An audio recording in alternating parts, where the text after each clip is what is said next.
आजच्या वचन मननासाठी आपण आपलं लक्ष प्रभूच्या वचनाकडे लावत असताना आपण आजच्या या वचन मननासाठी जो शास्त्र भाग मी तुमच्या पुढे आणू इच्छितो तो आहे शमूएलाचं पहिलं पुस्तक, त्याचा 23वा अध्याय आणि वचन 1 ते 13 मी आपल्यामध्ये वाचन करतोय. पहिलं शमूएल 23वा अध्याय वचन 1 ते 13. दाविदास बातमी लागली की फलिष्टी लोक कैला नगराशी लढत आहे आणि धान्याची खळी लुटीत आहे. तेव्हा दाविदाने परमेश्वरास विचारले, मी जाऊन या फलिष्ट्यांवर मारा करू काय? परमेश्वर त्यास म्हणाला, जा, फलिष्ट्यांवर मारा करून कैलांचा बचाव कर.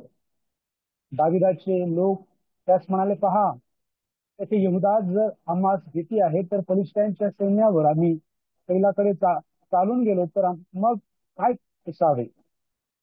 दाविदाने परमेश्वरापाशी पुन्हा प्रश्न केला. तेव्हा परमेश्वराने त्यास सांगितले, कमर बांधून कैलास जा, मी फलिष्टास तुझ्या हाती दे. मग दावीद व त्याचे लोक कैलास गेले आणि फलिष्टांशी युद्ध करून त्यांची गुरढोरे हाकून लाविली आणि त्यांची मोठी कत्तल केली. या प्रकारे दाविदाने कैला येथील रहिवाशांचे रक्षण केले.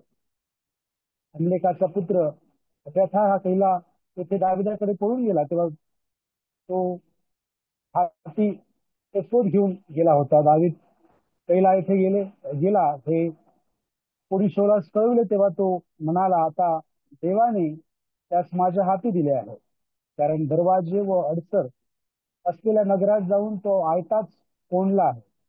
तेव्हा कैलास जाऊन दाविदास व त्याच्या लोकांस गिरावे म्हणून शौलाने आपल्या सर्व लोकांस युद्धात बोलाविले. शौल आपला नाश करण्याची मसलत करीत आहे हे दाविदास समजले. तेव्हा तो अब्याथार या याजकास म्हणाला, एफोद इकडे आण.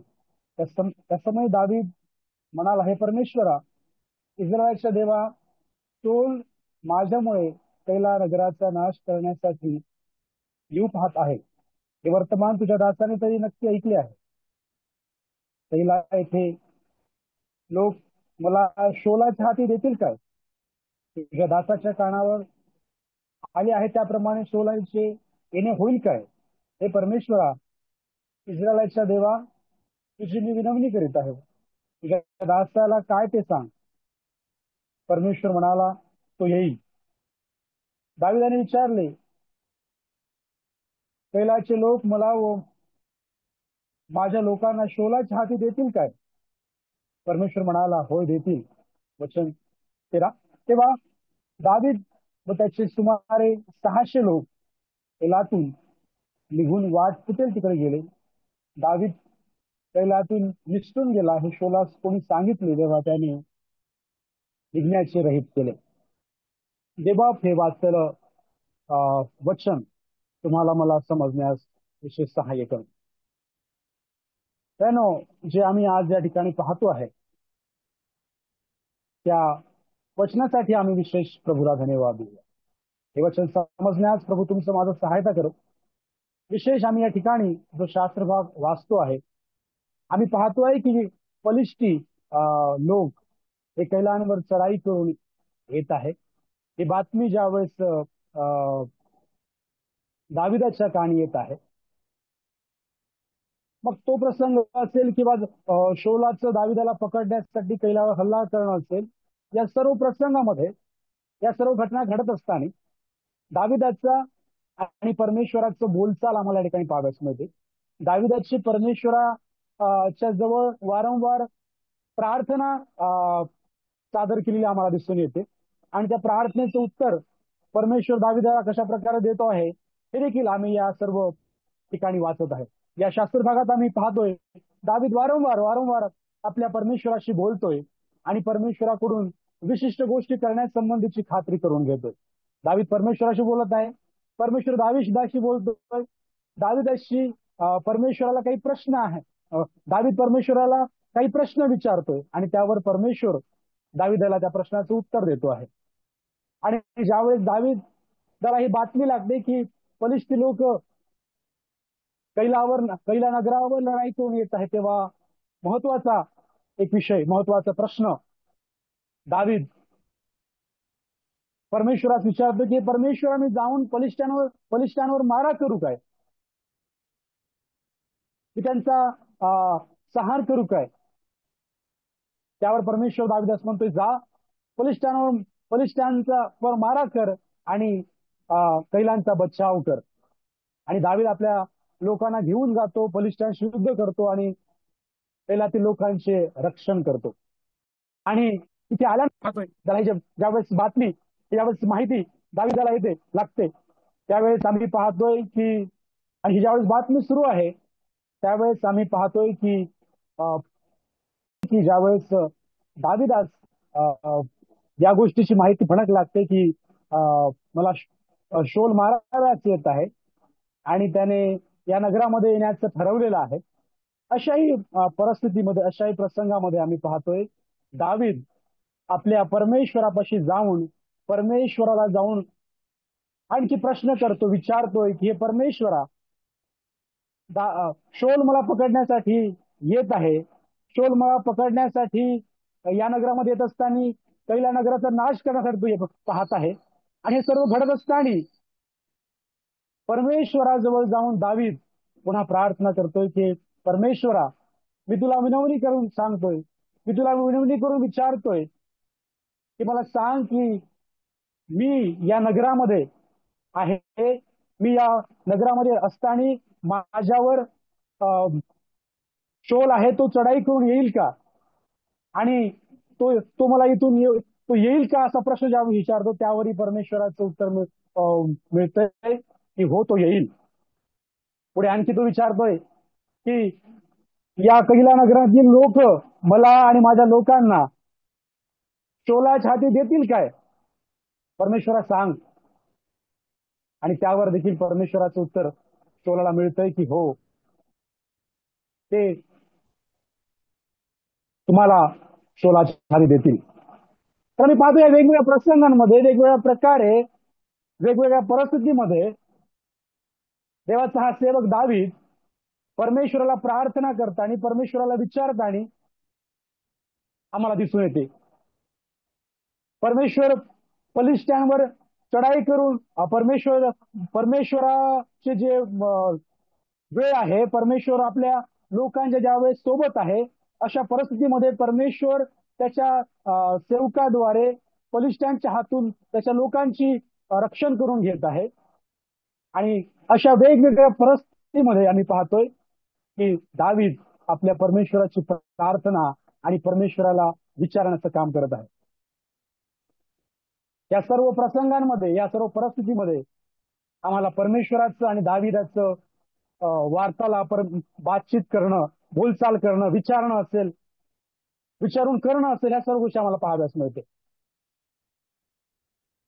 आम्ही जर पुढे काही प्रसंग पाहिले तर आम्हाला काही प्रसंगातून पाहाव्यास मिळेल की शमूएलाचं पहिलं पुस्तक 30 अध्यायाच्या 8 वचनामध्ये देखील आम्हाला वाचायला मिळते की तेव्हाही दावीद परमेश्वरास प्रश्न विचारतोय की ज्यावेळेस अमालेकी लोकांवर दावीद चढून जाण्याचं ठरवतो, त्यांच्याशी युद्ध करण्याचं ठरवतो, त्यावेळेस देखील परमेश्वराला दावीद विचारतोय की मी या टोळीचा पाठलाग करू काय, मी त्याच गाठील काय. आणि परमेश्वर म्हणतोय, त्याला उत्तर देऊन सांगतोय, ते सांगेपर्यंत दावीद परमेश्वराच्या शब्दाची वाट पाहत राहतोय. आणि ज्यावेळेस परमेश्वर उत्तर देतो की जा त्यांचा पाठलाग कर, तू खात्रीने त्यास गाठशील व त्या सर्वांना तू तुझ्या लोकांना त्यांच्या हातून तू सोडून आणशील. तर आम्ही पाहतोय दावीद अमालेकी लोकांचा संहार करण्यासाठी आपले पाऊल पुढे टाकतोय. आम्ही शमूएलाचं दुसरं पुस्तक, त्याचा दुसरा अध्याय 1-2 वचनामध्ये आणखी एक जर प्रसंग पाहिला तर त्यामध्ये देखील आम्ही ज्यावेळेस पाहतोय की शोल आणि शोलाचा मुलगा दाविदाचा जिवलग मित्र योनाथान यांना ज्यावेळेस फलिस्त्यांनी मारलं, त्यांची हत्या केली होती, पुढची दिशा काय असावी, पुढचं मी माझे पाऊल कसे टाकावे, हे देखील विचारण्यासाठी आम्ही पाहतोय दावीद परमेश्वराला विचारतोय की मी यहूदाच्या एखाद्या नगरात जाऊ काय. परमेश्वर म्हणतो जाय. पुन्हा दावीद विचारतोय की मी कोण्या ठिकाणी जाऊ, मी कोणाकडे जाऊ. वारंवार हा प्रश्न विचारण्याचं काम किंवा वारंवार प्रभूला विचारण्याचं काम आम्हाला दाविदामध्ये दिसून येतंय. आम्ही शमूएलाचं दुसरं पुस्तक 5वा अध्याय 22 आणि 25 मध्ये जर पाहिलं तर आणखी एक फलिस्त्यांसोबतचा युद्धाचा प्रसंग आम्हाला दिसून येते. आणि दावीद युद्ध करण्यासाठी त्यांच्यासोबत ज्यावेळेस जाण्याचा विचार करतोय, ज्यावेळेस हे फलिस्ती लोक खोऱ्यात येऊन थांबतात, त्यावेळेस देखील परमेश्वर दावीदास विचारतोय, प्रश्न करतोय, प्रार्थना करतोय, परमेश्वरा मी फलिस्ती लोकांचा सामना करू काय? आणि परमेश्वराच्या उत्तराची वाट पाहतोय. परमेश्वर दावीदास म्हणतोय, परमेश्वर दावीदास सांगतोय, फलिस्त्यांशी सामना करू नको, तर वळसा देऊन त्यांच्या पिछाडीत जा. वचन सांगते, परमेश्वराच्या आज्ञेप्रमाणे दावीदाने केले. परमेश्वराचे सांगितलेले जे काम होते ते दावीदाने त्या प्रकारे पूर्ण केले. ज्यावेळेस जा त्यावेळेस जा म्हटलं, ज्यावेळेस कर त्यावेळेस दावीदाने केलं, ज्यावेळेस जाऊ नको त्यावेळेस दावीद गेला नाही. युद्धाचे प्रसंग असो, प्रसंग संकटाचे असो, प्रसंग कुठल्याही प्रकारचे का असेना, काहीही करण्याच्या आधी एकंदर सर्व प्रसंगांमध्ये आम्हाला पाहाव्यास मिळते की दावीद परमेश्वराला विचारताना आणि परमेश्वराचं मार्गदर्शन घेताना परमेश्वराची मर्जी काय आहे हे जाणून घेण्याचं काम दावीदाने आपल्या जीवनामध्ये केलेलं आहे. हे सर्व प्रसंग आम्हाला हे दाखवत आहे की दावीद कशा प्रकारे काहीही करण्यापूर्वी, आपले पाऊल पुढे टाकण्यापूर्वी, कोणतेही काम हातामध्ये करायला घेण्यापूर्वी परमेश्वराला ते मी करू का हे विचारताना आम्हाला दिसतोय.